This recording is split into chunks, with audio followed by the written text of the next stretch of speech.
This tutorial is on how to access rosters within the Daycare Solver childcare management system. So as we add students into the children module, we are then able to go to the reports menu from our main navigation screen and then click on class rosters.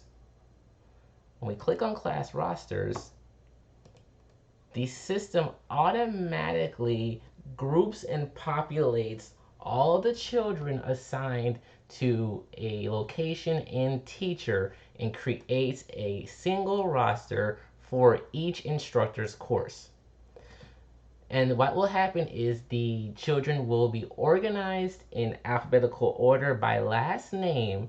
In addition to that, their age will appear over to the right.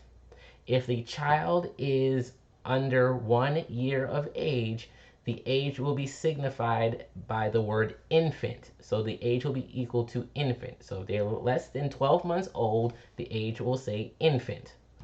In addition to that, a small photo of the child will appear if that child's photo has been uploaded to the system. And then as you go from page to page, there will be an individual roster per location, per instructor. If you have any further questions or concerns, feel free to go back to your main menu, click on the help link, which will send you over to our help center. Thank you. Have a great day.